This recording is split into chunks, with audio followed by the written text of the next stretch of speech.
Today's topic is leprosy. Leprosy, it has the maximum social stigma attached to it.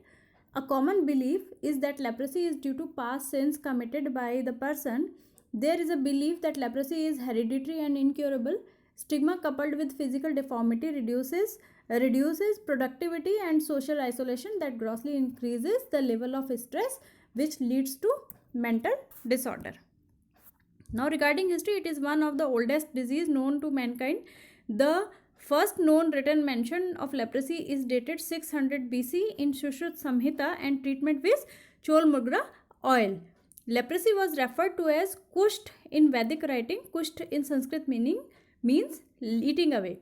Initially, leprosy patients were isolated and segregated.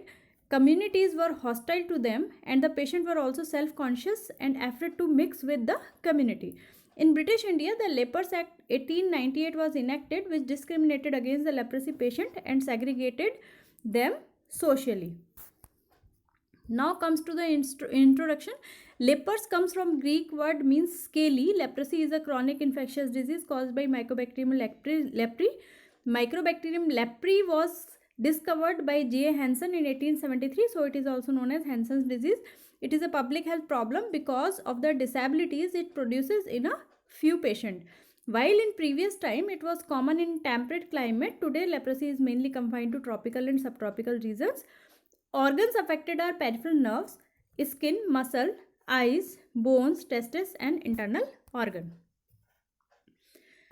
Clinically, the disease is characterized by one or more of the following features, such as definite loss of sensation in a pale, that is hypopigmented or reddish skin patch, thickened or enlarged peripheral nerves with loss of sensation and or weakness of the muscle supplied by that nerve, or presence of acid-fast bacilli in a slit skin smear.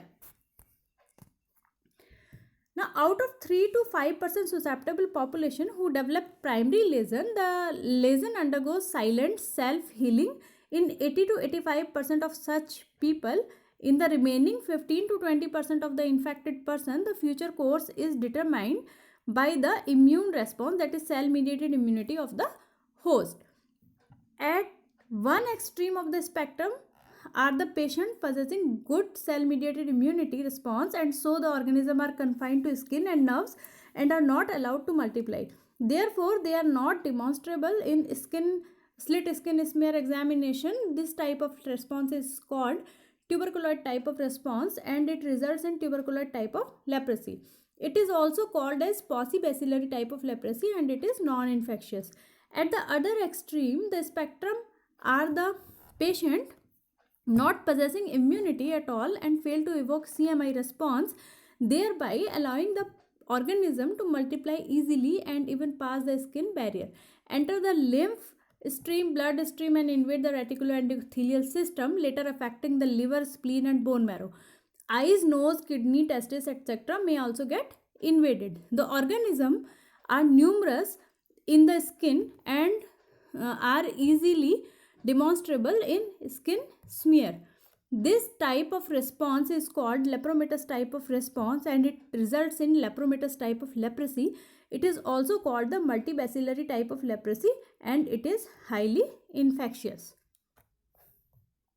So, mainly there are two polar forms, tuberculoid leprosy and lepromatous leprosy. Beside these two polar forms, there are borderline and indeterminate form also occurs depending upon the host immunity response to the infection. So the polar form are tuberculoid and lepromatous type.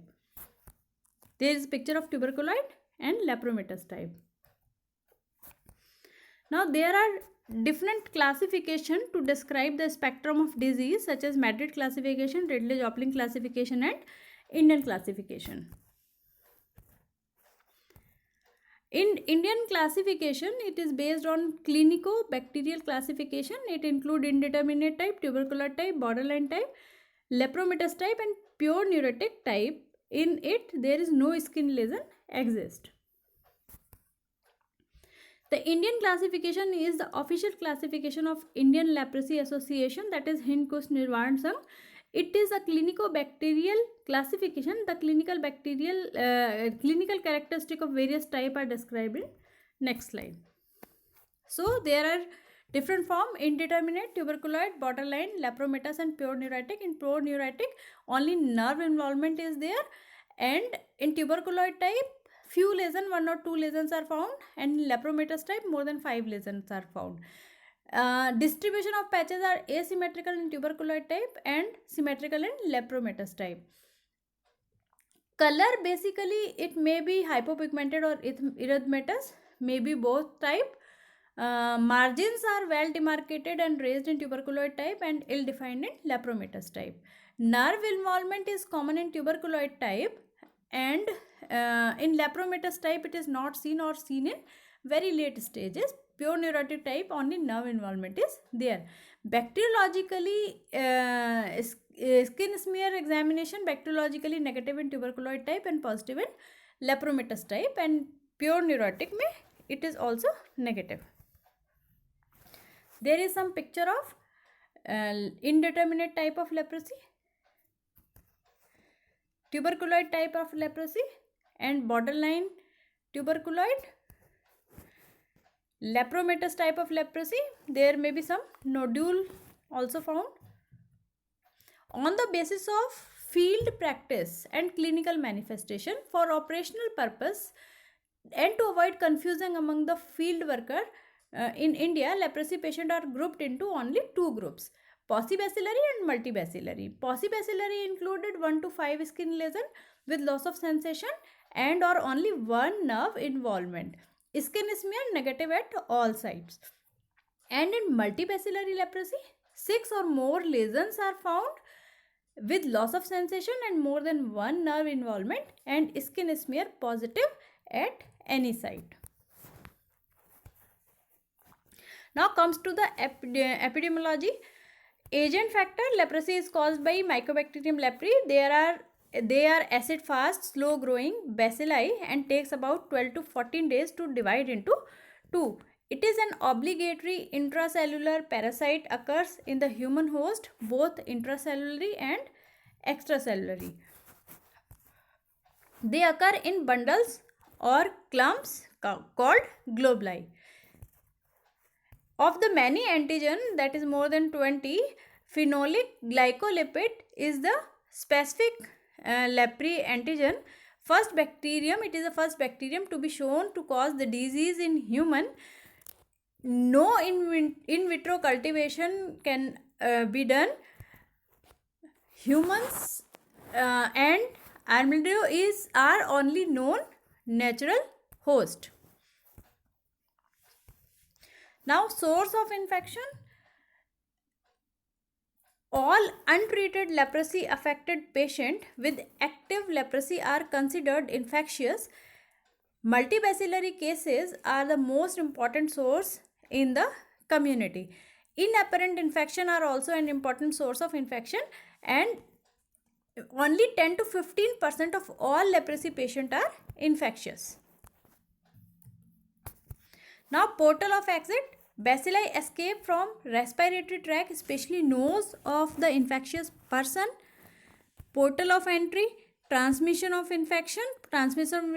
Leprosy is transmitted through droplets, mainly via the respiratory tract. Portal of entry: respiratory route appears to be the most probable route of entry for the bacilli. Now, regarding infectivity, not all patients with leprosy are infectious. Undetected and relapsed cases of leprosy, lepromatous leprosy and borderline lepromatous leprosy patient are the main source of infection. In susceptible person, the manifestation of disease depends on their cell-mediated immunity, and it should be remembered that only 10 to 15% of all leprosy cases are infectious. It is the least infectious disease of all communicable disease and has low pathogenicity. Patient can transmit the disease as long as bacilli is present in skin lesion or in the nose. Treatment reduces the period of infectivity. Incubation period is variable from few weeks to 20 years. The average incubation period of the disease is said to be at 5 to 7 years. Now, regarding host factors, leprosy can occur at any age, but it is usually seen in people between 20 to 30 years of age. proportion of affected children in the population indicates the presence of active transmission of the disease in the community. Incidence is found more in males as compared to females, and infections, regarding immunity, infection induces both cellular and humoral immunity. The type of leprosy that an individual will develop depends on the cellular immunity. Regarding genetic factor, there is now evidences that human lymphocyte antigen linked gene influence the type of immune response that develop. Climate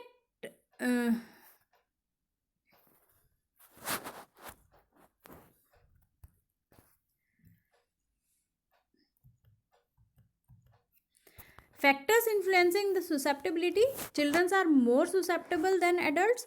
Regarding individual immunity may be determined by certain genetic factors which influences the susceptibility of individual. Only the susceptible, that is only 2 to 5% among the infected who have deficient natural resistance, will develop the disease. Majority of the population is immune to the disease by natural defense mechanism. Climate play important role. Leprosy is prevalent in tropical and subtropical climate. Regarding environmental factors, leprosy is a disease generally associated with poverty and related factors like overcrowding. However, it may affect persons of any socio-economic groups. Fear of stigma, discrimination and migration may be contributory factor.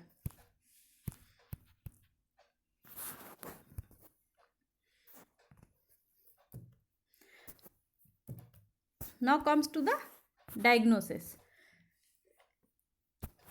A case of leprosy is diagnosed by eliciting cardinal signs of the leprosy through systematic, clinical and wherever required bacteriological examination. At least one of the following cardinal signs must be present to diagnose leprosy: hypopigmented or reddish skin lesion with definite sensory deficit or involvement of the peripheral nerves as demonstrated by definite thickening with loss of sensation and weakness, paralysis of the corresponding muscles of the hands, feet and or eyes, or demonstration of Mycobacterium leprae in the lesion.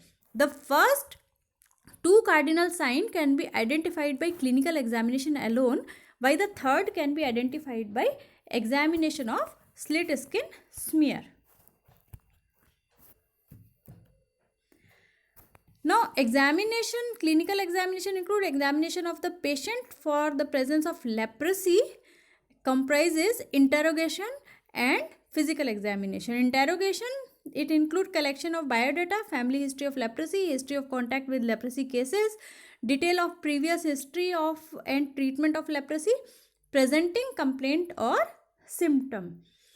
Physical examination include thorough inspection of the body surface in good natural light for the presence of signs of leprosy, palpation of the commonly involved peripheral and cutaneous nerves for thickening and tenderness, testing for all the sensation of for heat, cold, pain and light touch in the skin patches, and for paresis or paralysis of the muscle of the hand and feet. In history taking, ask previous medical history of the patient and also assess the following question: how long has the skin patch been there? How did it start? Has it changed? Leprosy patches usually appear slowly. Do the patch itch? Is there pain? Leprosy patches do not itch and they are not usually painful. Does the person have unusual sensation in their hands or feet such as numbness, tingling or a burning feeling? Unusual sensation in the hand or feet can be a sign of leprosy. Does the person think that their hand or feet have become weaker? Do they have problem with holding or lifting things and with moving their hands and feet? Losing strength in hand or feet can be a sign of leprosy. Now, bacteriological examination, that is slit skin smear examination. Some people show features like leprosy, but cardinal sign first and second are not elicited from them. For example, extensive and or symmetrical skin patches all over the body without definite sensory deficit or involvement of peripheral nerve, shiny oily skin, nodule over the body or over the ears. Others conditions resembling leprosy. In such condition, slit skin smear examination for presence of Mycobacterium leprae can be helpful in diagnosing leprosy.